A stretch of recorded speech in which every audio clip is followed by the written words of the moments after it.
Good evening or good early morning. It's Gordon Causey again. It's right now 3:20 a.m. On this Thursday, the 18th of July. And I decided to do another video while I have stuff rattling around in my brain, having just consumed some more content, reviewing some content, going through things that I've been going through for the past week or so with respect to COVID. And I've kind of gotten away from talking about COVID. I touch on it every now and again. It's something that we all lived through. It's part of our common experience. It was a horrible time, COVID, the lockdowns, the emergency measures, the mandates, the vaccine passport system, and everything. And for the most part, there's a tendency, I think, in the general population to try and treat it as something that's dead and buried, that it's over with, that COVID is done, and that what's the next thing? What's the next thing that's going to come along? Candy, my dog, always shows up on my videos because she has trained me to give her a TREAT every time I do a video, but I already did one tonight, sharing something of a conspiratorial theory that I think is very much a possibility about there potentially having been that this Thomas Matthew Crooks, that he may not have acted alone, but that's not what this video is about. That's my previous one. So Candy, go lay down. No, I'm not going to give you another one. Go, good girl.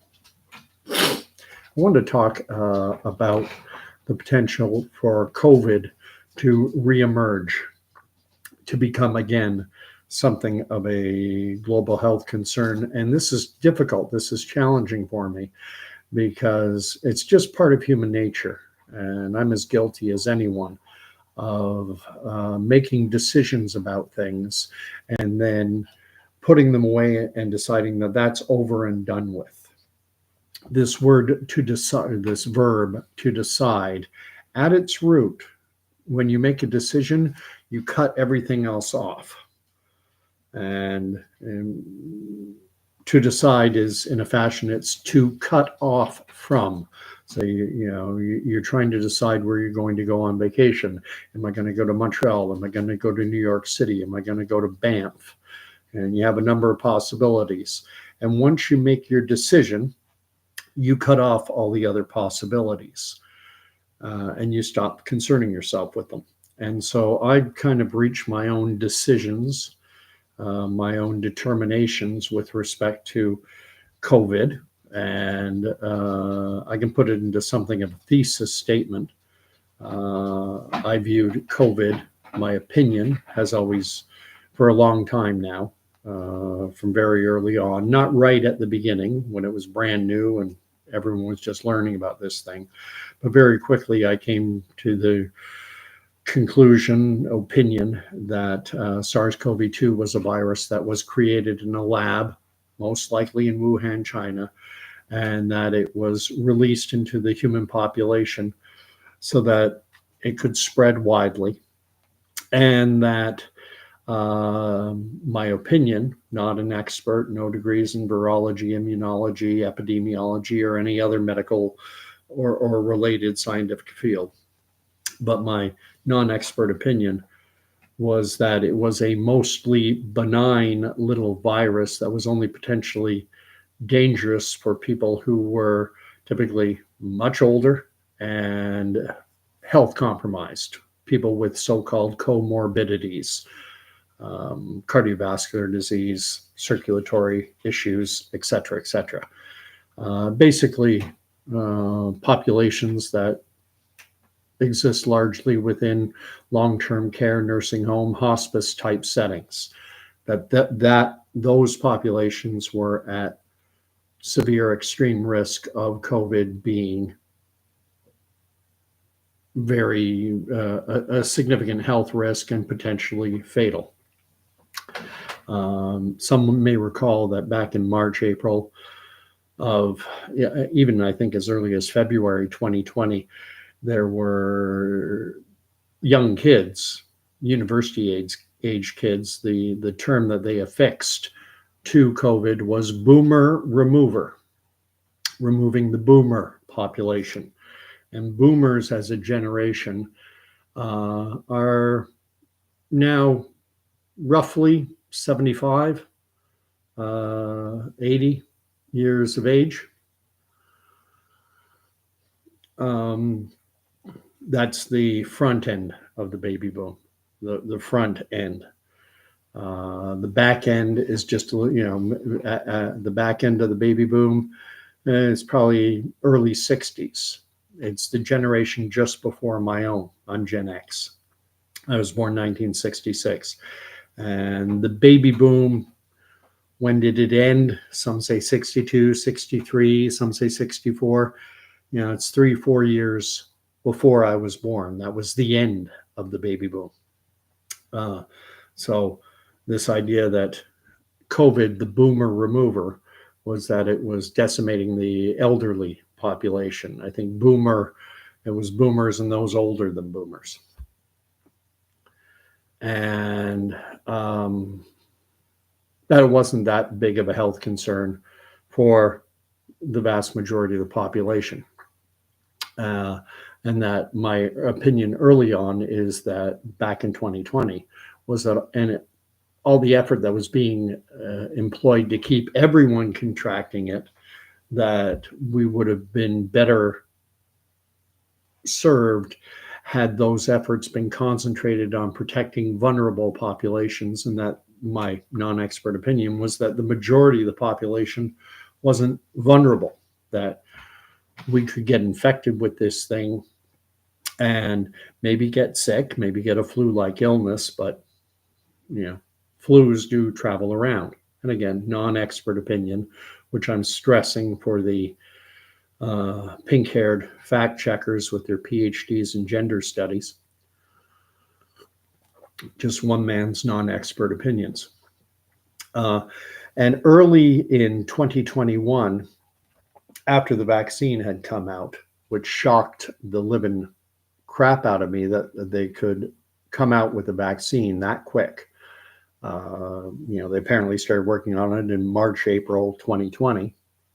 And by August, September, just a few months later, they were signaling to us, the media was signaling that we were almost assured to have a vaccine available very soon, which I found that alarming because I do know something about the clinical trial process, how there's preclinical lab studies that have to be done.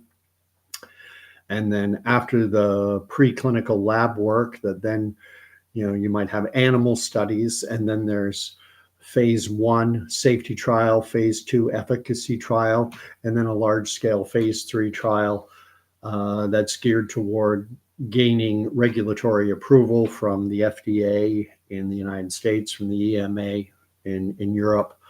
And this is a process that's incredibly long, 10 plus years. And the notion that they could redact it, shorten it, move at warp speed, and get it done in just a few short months blew my mind. I did not think that was possible, and I decided very early I was not going to take this shot. Now, revisiting what was I thinking back December of 2020 when the shot was given authorization for human use in the United States. They called it an emergency use authorization, an EUA. In my native Canada, it was referred to as an interim use authorization, as if to say, well, it's not approved yet, but in the interim, we're going to authorize its use because there's an emergency. And however, since that time, the FDA, EMA, Canada's regulatory bodies, the COVID vaccines have received full approval. They're fully approved now. But going back to December of 2020 and the months that followed, I said, well, I'm not going to take it. And my reaction at the beginning was to say, I will wait and I will see. And, I knew tons of people getting it. Basically, everyone in my family, on my side of the family, on my wife's side of the family, everyone I was working with, most of the people I interact with, the vast majority of people were getting it. So I said, I'll wait and see see if there are any issues that come up. And there were reports coming out about myocarditis, pericarditis. The FDA or the CDC, one of the bodies in the United States, did a study because they found the incidence of stroke that was occurring it warranted investigation.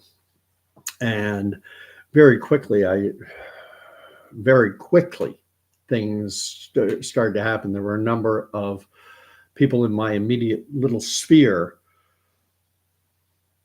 who were having extremely severe health events. And to be clear, 100% clear, I cannot say definitively that I cannot establish cause and effect. Cannot say that because they got the COVID shot and then later I have family members who had strokes. I went to church with a woman who had a severe aneurysm. A guy I used to hang out with in and around my age also had a massive stroke. Heart attacks.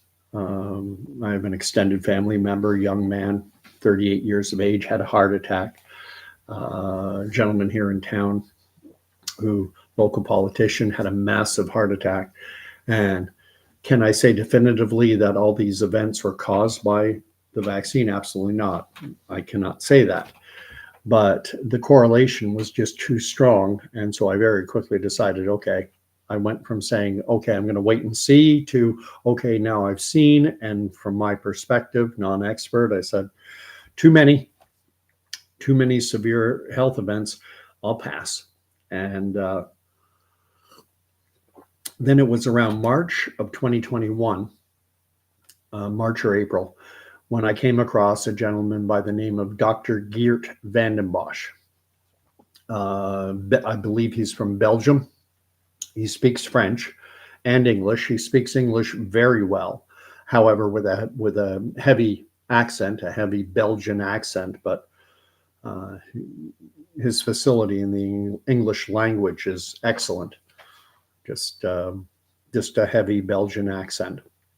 And looked into this man's so-called bona fides, his bona fides, his educational background.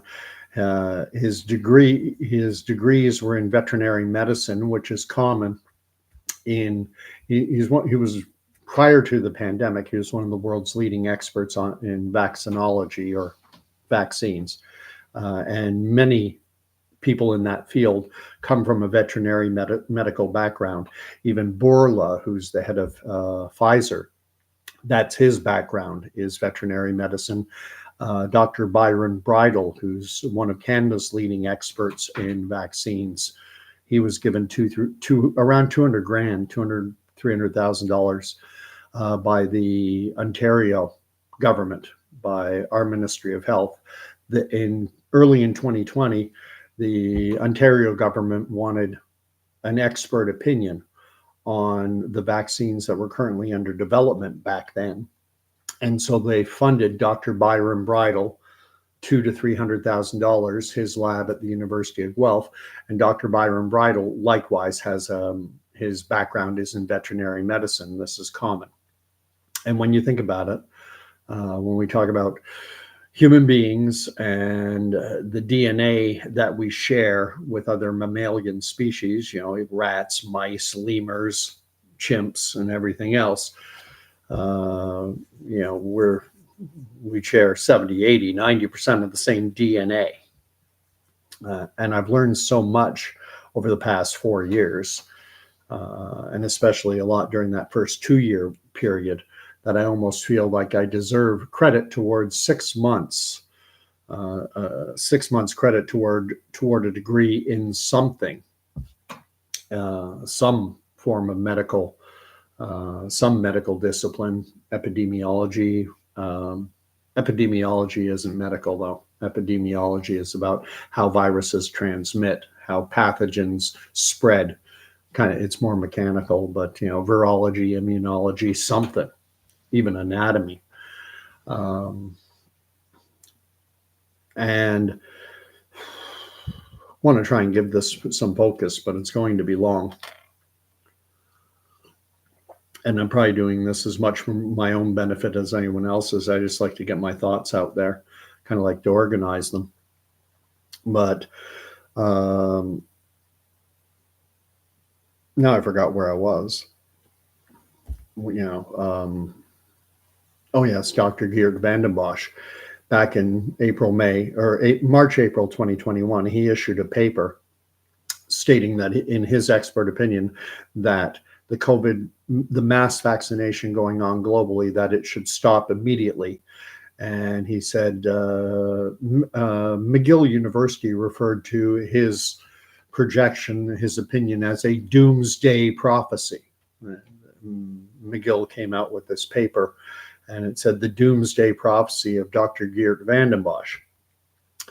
And they acknowledged that he had the requisite education and the background, and there's no disputing the fact that he's an expert, in these fields, and that he's certainly qualified to express an opinion.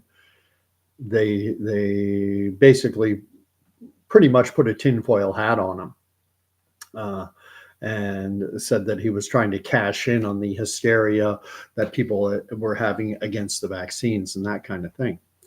And, just to give a little background, again, his degrees were in veterinary medicine. Then he went into the vaccine industry, and he started working for companies like GSK and Novartis, senior roles in vaccine development. He also went and worked for the Bill and Melinda Gates Foundation in their vaccine development program at a senior level. And I believe in Germany, he even headed up programs for Gavi. Gavi stands for the Global Alliance for Vaccines and Immunizations, a very well-known organization, Gavi, highly regarded. And so anything but an anti-vaxxer, anything but. This man was knee-deep, neck-deep in the vaccine industry, and he believes in vaccines. But in the case of SARS-CoV-2, because the vaccine was rushed into development so fast, while the virus was still circulating widely, he was of the opinion, and this is the opinion he expressed back in March or April of 2020. He said that there should be an immediate cessation of this mass global vaccination program. He said, because what it will do is it will put evolutionary pressure on the virus, and that we will see an explosion of mutations, of variants emerging, and that eventually we would see the emergence of a variant that would be able to completely circumvent, defeat any vaccine-generated antibodies. And also, I listened to a number of interviews with him, and he talked about the fact that the innate, natural, your regular immune system, he uses the word innate immune system, meaning that which, from my Christian perspective, the immune system God gave us. He speaks very highly of it. He says the strength, the power, the efficacy of the innate human immune system should not be, I'm putting words in his mouth to an extent, but that it shouldn't be underestimated, that we have a very robust, typically speaking, not universally. Some people, you get into your 80s, your 90s, your immune system can become suppressed, less as efficacious. But, younger, healthy individuals, you have a very strong immune system. And anyway, notwithstanding McGill saying that this was the doomsday prophecy of Dr. Geert Vanden Bossche, I believe he was completely vindicated and proven right when we saw in late 2021, early 2022, the emergence of the Omicron variant, which led to cases going through the roof in Canada in 2022. We went back into emergency measures and everything else like that. because now and they had to come out with a new vaccine. Now we have to have another vaccine because the old vaccine has been defeated. And what's scary now is what he is predicting in the here and now. And I've linked down below a truncated version of a video he did with a gentleman by the name of Dr. Phillip McMillan. And Dr. McMillan is a clinician. That is to say, he's a doctor. He's clinical. He deals with patients. Dr. Geert Vanden Bossche, by contrast, is a research scientist. So he's working in lab, working with data, working with, removed from patients, whereas Dr. McMillan focuses in on patients, and Dr. McMillan focuses in primarily on patients who are older. He deals with geriatric populations. You can look him up, Dr. Phillip McMillan. He has a LinkedIn profile. You can look at his educational background and such. I think he's Jamaican, but he practiced medicine and I think still practices in Great Britain. He's accredited with the National Health Service in Great Britain. And his video is linked down below. It's a truncated version of an interview, an hour plus long interview he did with Dr. Geert Vanden Bossche, and I've linked the entire, or I've watched both. I've watched the shortened version and the entire thing. And it's a little tough to get through because Dr. Vanden Bossche uses very clinical terms, talks about this ACE2 receptor and the S binding this and the, stuff that is beyond my ken, to use a highbrow expression. I'll mention right now, because I do see I have people watching, I do have the live chat on, as always. I do these live simply because it's easy. And it kind of puts my feet to the fire. It's live, it's going out, and, I do them live and unscripted just off the top of my head. Pretty much all my videos. I have like maybe 4 or 5 that I pre-recorded, usually through Zoom when I'm talking to someone else. But anyway, the tendency, what I want to believe, and I think what a lot of people want to believe, we want to believe that COVID's over. Yeah, it's still around, but it's not a major deal. It's, people get it, but they're not getting seriously ill, so we can kind of forget about it and ignore it. And I've been fixating more recently, or focusing in on bird flu. Is that going to be more of a concern?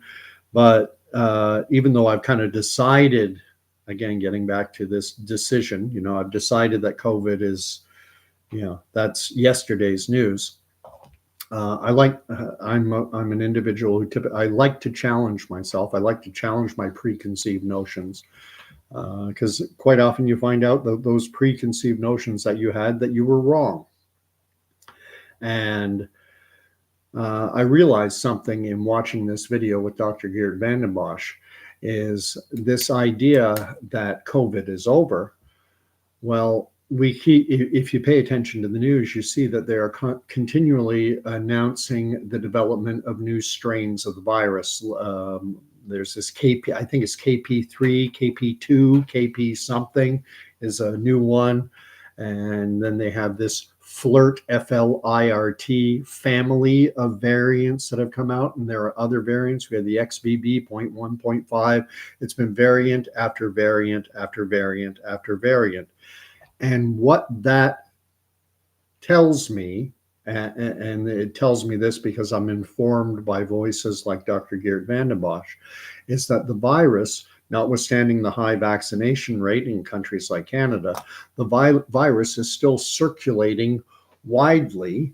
And what happens is it infects me, and I don't get sick. My immune system deals with it, but then it transmits from me to another person. And then that person gets it and they don't get sick. Maybe they have vaccine generated antibodies, and so they're able to deal with it, but then it transfers to another person. And with each one of these transfers, with each one of these transmissions, that the virus then has the potential to mutate and to develop newer strains. And that's why we keep seeing all these different variants, XBB.1.5, KP3, KP2, whatever, flirt. And it's constantly replicating and developing new strains.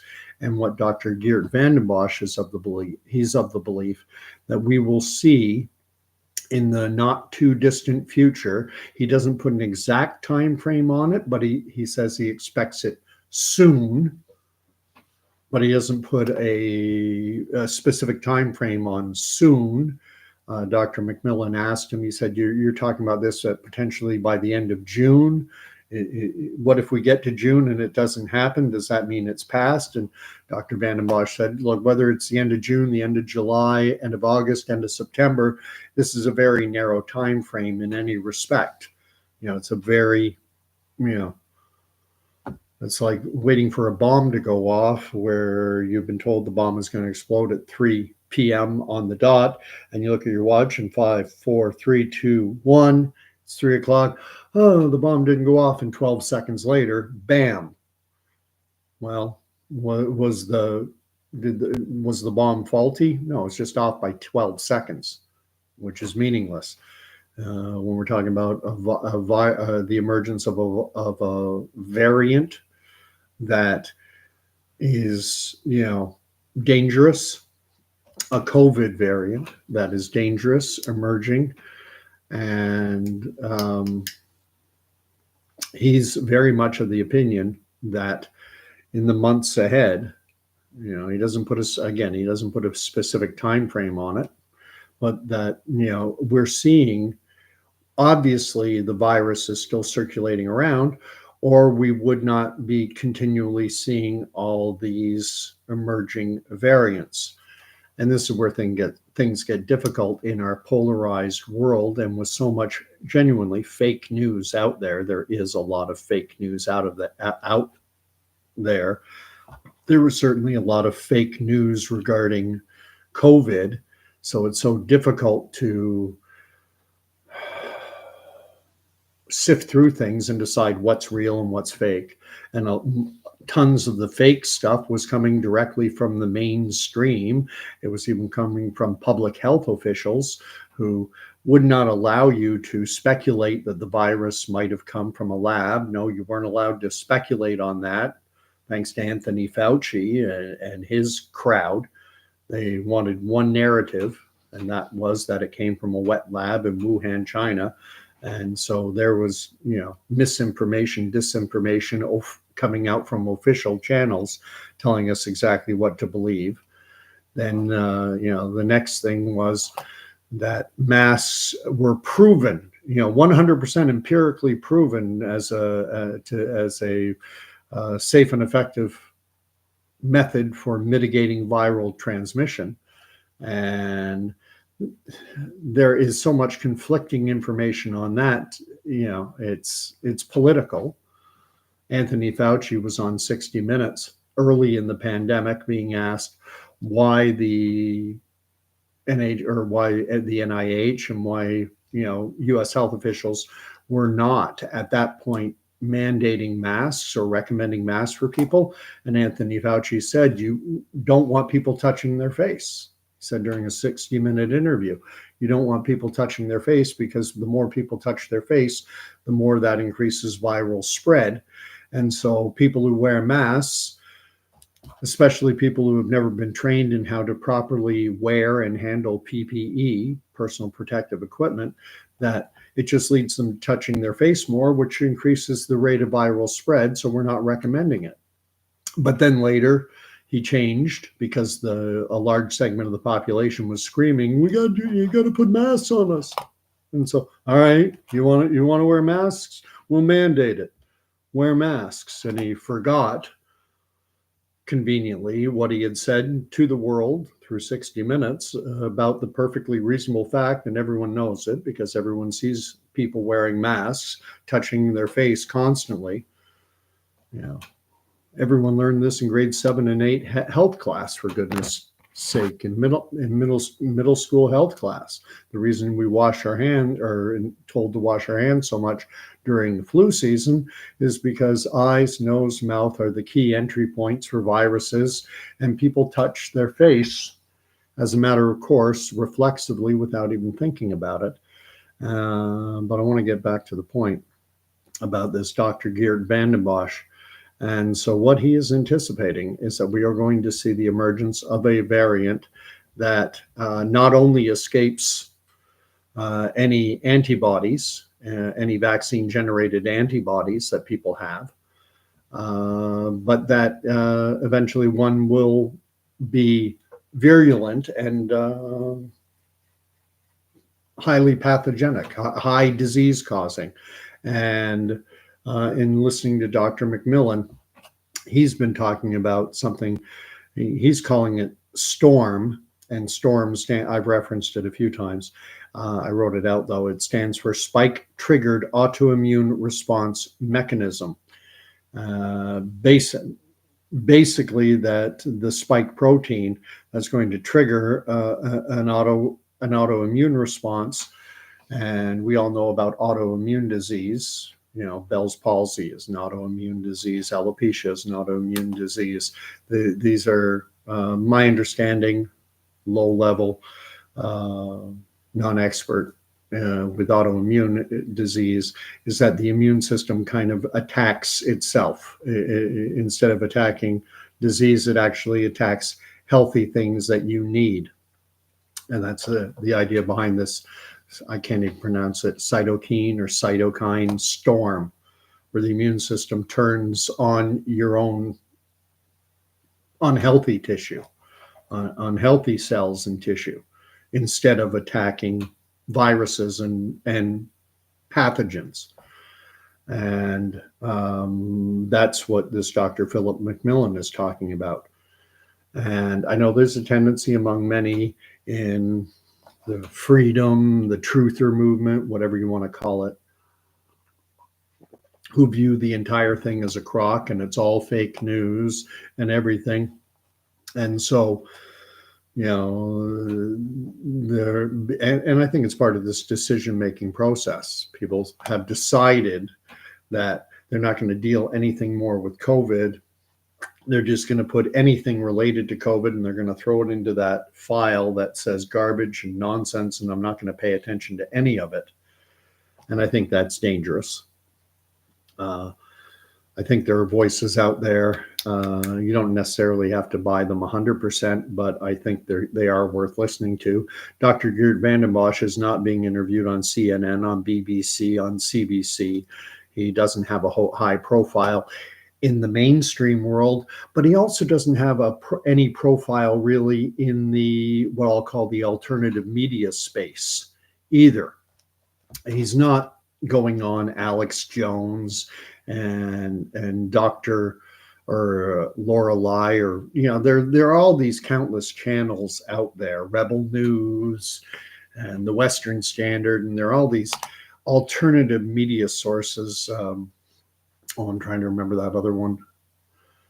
I can't remember all the names of all these alternative ones, but these alternative media sites, some of them rival the mainstream in terms of their following and the number of people that engage with them.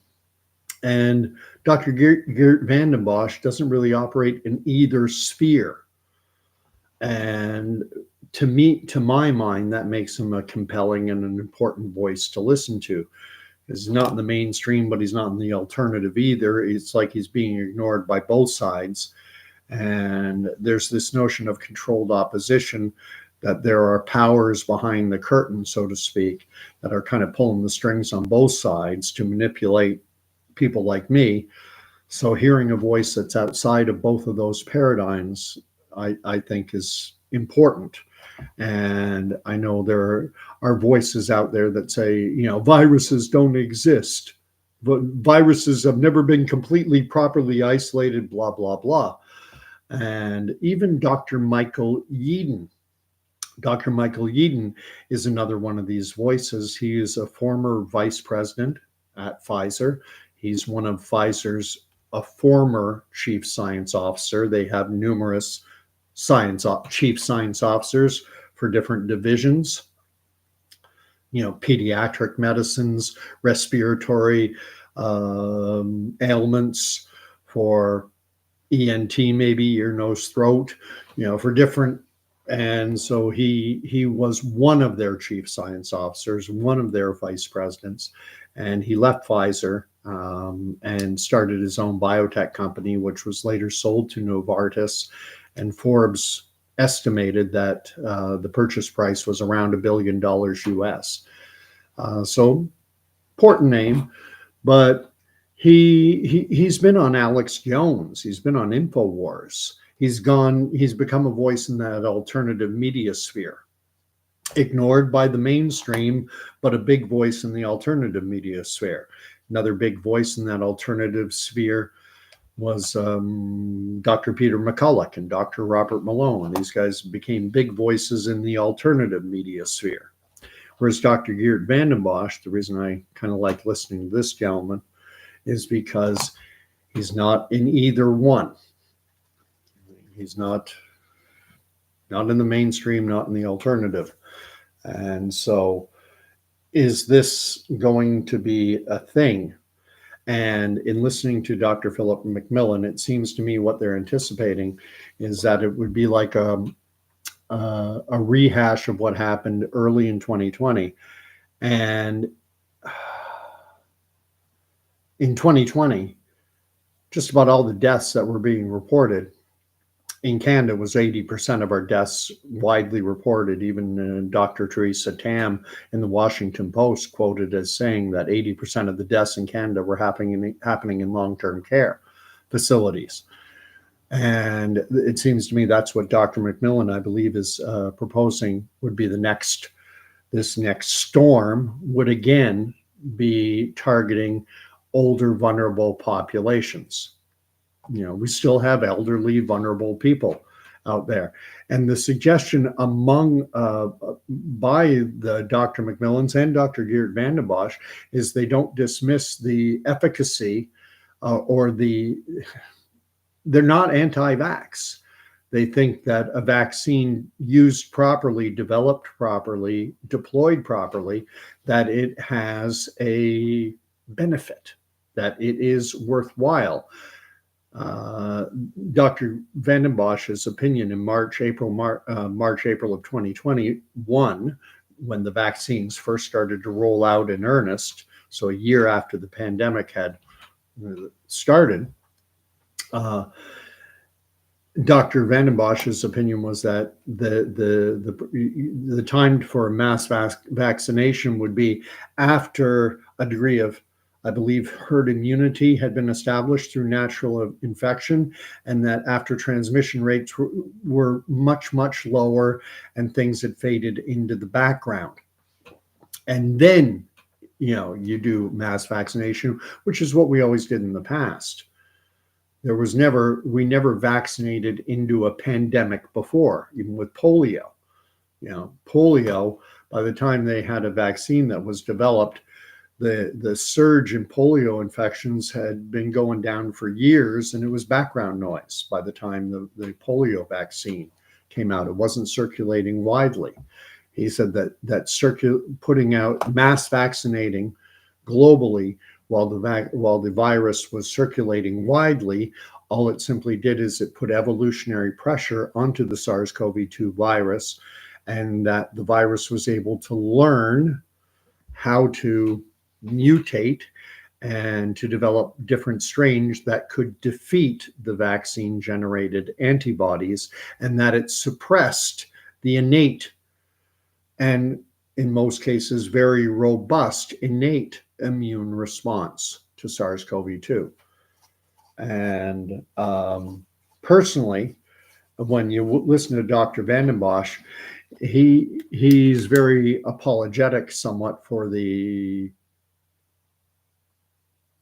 public health officials, and he chalks it up to ignorance, that they don't understand, that they don't have the expertise needed, and he thinks the pharmaceutical industry is motivated merely by profit.